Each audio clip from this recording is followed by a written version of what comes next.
certeza, aquela mulher não estava grávida ainda.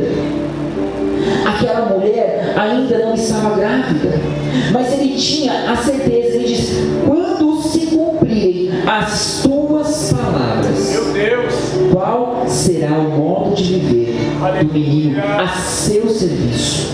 Ou seja, eles sabiam que eles estavam recebendo uma bênção, mas que aquela bênção, aquela criança, ela seria devolvida ao Senhor, ela seria para o serviço do Senhor. Aquela criança, ela tinha um propósito. O teu milagre, ele tem um propósito. Tudo o que Deus coloca na sua vida, tudo o que o Senhor coloca diante de você, tem um propósito. Aquela mulher, ela estava gerando um libertador. Aquela mulher, ela estava gerando alguém que iria trazer bênção ali para aquele povo. aleluia, Seja você um gerador de libertadores. aleluia, Seja você um libertador. aleluia. Mas o que é ser um libertador? O que é gerar um libertador? Sabe como que você é um libertador? A partir do momento em que a tua vida, ela é um testemunho vivo da liberdade que nós temos em Deus. Glória, Porque muitas vezes no mundo, as pessoas lá fora olham para nós e falam assim: ah, mas você é crente, você não pode fazer nada. Ah, mas você é crente, eu sou livre porque eu posso fazer o que eu quiser. Meu irmão, não existe liberdade fora de Deus. Sabe por quê? As pessoas, elas se acham livres, elas se sentem livres, mas elas são escravas do diabo. verdade, Elas são escravas por quê? Porque elas não conseguem dominar a própria carne. Elas não conseguem dominar os seus próprios desejos. E quando nós estamos em Cristo, nós somos novas criaturas. E sendo novas criaturas, o Senhor nos dá autoridade para que nós dominemos a nós mesmos. E é isso que é o mais difícil. O mais difícil de ser cristão não é você pregar no púlpito, não é você falar do amor de Deus, não, mas é você dominar a si mesmo, para que dominando a si mesmo você possa mostrar: as minhas vontades, elas não são minhas, mas a vontade do Senhor, ela vai prevalecer na minha vida.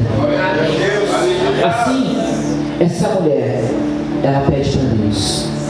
Assim, este homem pede para Deus que ele venha e confirme. E a palavra do Senhor continua dizendo: quando se cumprirem as tuas palavras. Ou seja, ele sabia que existia um tempo determinado para que aquela bênção acontecesse. Nesta noite o Senhor está dizendo: existe um tempo determinado para a tua bênção chegar. Existe um tempo determinado para que você possa desfrutar daquilo que o Senhor tem reservado para você. A bênção do Senhor, irmãos, o milagre do Senhor, ele é para nós desfrutarmos. Ele não é para nós retermos. Diz a palavra do Senhor que ele continua dizendo: respondeu-lhe o anjo do Senhor: guarde-se a tua mulher de tudo quanto eu lhe disse. Ou seja, aquela criança era um nazireu, não deveria se passar navalha sobre a sua cabeça. Aquela criança não deveria chegar perto de bebida forte, não poderia tocar em nenhum defunto, em nenhum animal morto. Existiam algumas regras, porque ele era um nazireu. E o que é um nazireu? O nazireu, ele significava que ele deveria ser separado.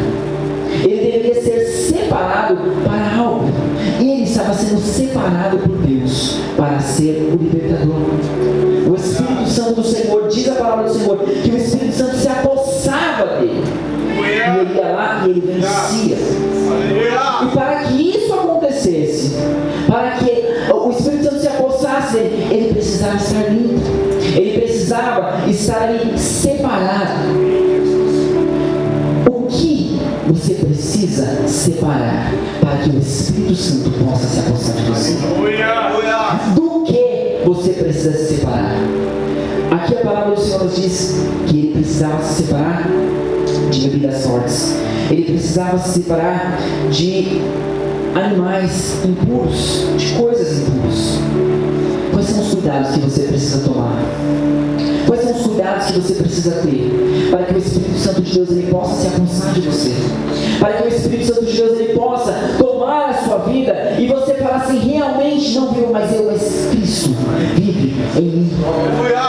Porque quando o Espírito Santo ele se apossava da vida de Sansão, não era Sansão, mas era o próprio Deus derrotando os inimigos. Era o próprio Deus derrotando os inimigos. Quando é que nós vamos aprender e entender que nós não temos que lutar as nossas guerras, mas que o próprio Deus, Ele pode lutar as nossas guerras por nós?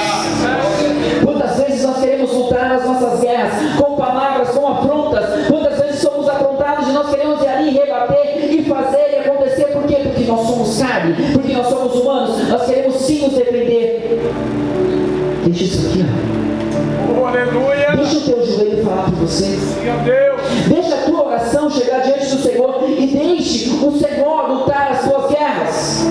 Deixe o Senhor lutar por você, porque no momento em que Ele lutar por você, você não vai se machucar.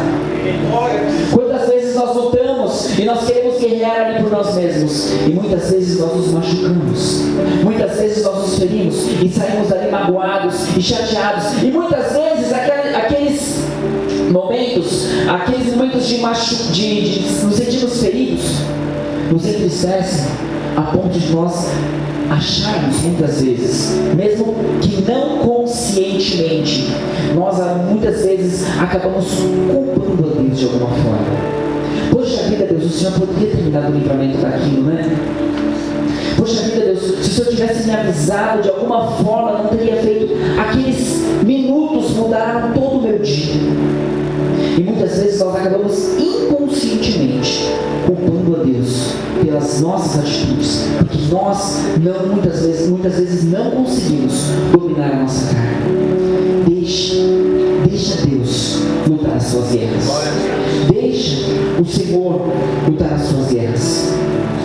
E a palavra do Senhor, ela nos diz que o anjo veio e ele confirmou aquela palavra, não só para a mulher, mas para também para o homem. Eles eram literalmente uma só carne. Eles estavam juntos em tudo. Se você precisa planejar algo, planeje com o seu cônjuge. Não queira passar na frente. Não queira achar que as suas ideias são melhores. Não senta ali, coloca diante de Deus. Coloque os seus planos diante de Deus. Converse com seu cônjuge. Converse um com o outro e fala: Deus, eu quero isso. Ah, não, mas eu quero, porque a mulher nunca quer o que o homem quer, né, irmãos? É sempre assim. As mulheres sempre querem algo a mais. As mulheres sempre querem. Não sei se na sua casa é assim, na minha é. Porque para mim isso aqui tá bom, mas a minha mulher nunca quer isso. Ela quer isso e algo mais.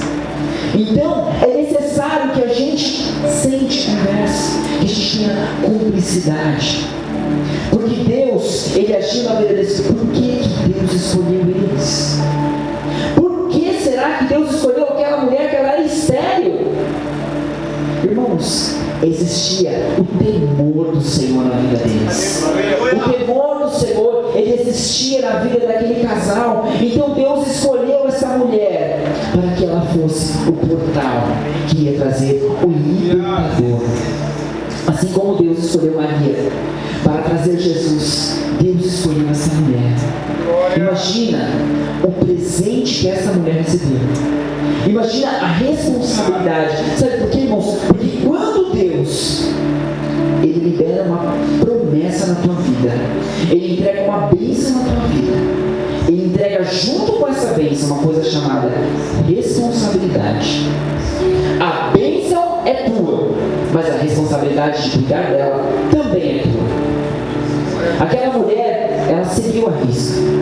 Ela fez tudo aquilo que o anjo determinou para ela. Ela se consagrou, ela se separou aquela criança desde o ventre. E é dessa forma que nós devemos fazer. Diante dessa palavra, o que você vai fazer? O que você vai fazer com essa terra fértil que Deus colocou diante de você hoje? Quais são as sementes que você vai lançar nela? E qual é a forma que você vai regar essa planta? Qual é a forma que você vai regar essa semente? Sabe por quê, irmãos? Porque sementes, elas são diferentes. Se você plantar abacate, vai nascer abacate. Se você plantar banana, vai nascer banana. aquilo que você plantar vai nascer, certo? Mas cada semente, presta atenção nisso aqui, cada semente, cada árvore, cada fruta, ela tem uma estação certa. Só que além da estação certa, ela precisa de uma quantidade certa de água para ser regada. Alguém já matou uma planta afogada? Em casa a gente já matou, que a gente não sabia. Regava todo dia, aquela planta não precisava de água todo dia. E a plantinha foi secando, ela já... Mas por que a plantinha está secando, né? A mulher gosta de planta, né, irmãos? Gosta de conversar com as plantinhas. E ela falava com a planta e a planta estava secando e morrendo. E ela não entendia. Quando a gente foi ver, é por quê? Porque nós estávamos afogando a planta. A semente que você plantar, ela precisa estar de acordo com a água que você vai regar. Precisa estar em sintonia. Deus, ele não vai entregar uma semente na tua mão para você plantar sem uma quantidade certa de água. Ele vai te dar tudo na medida. Mas cabe a você plantar e cabe a você regar da maneira certa. E qual é o regar da maneira certa? É entendendo qual é o direcionamento de Deus para essa bênção que o Senhor colocou na sua vida. Se coloque de pé no seu lugar. Se coloque de pé no seu lugar. Glória a Deus. Eu escrevi um monte de coisa aqui, irmãos. Eu não falei nada, metade do que eu escrevi. Glória a Deus. Deus, irmãos, Ele vai entregar para você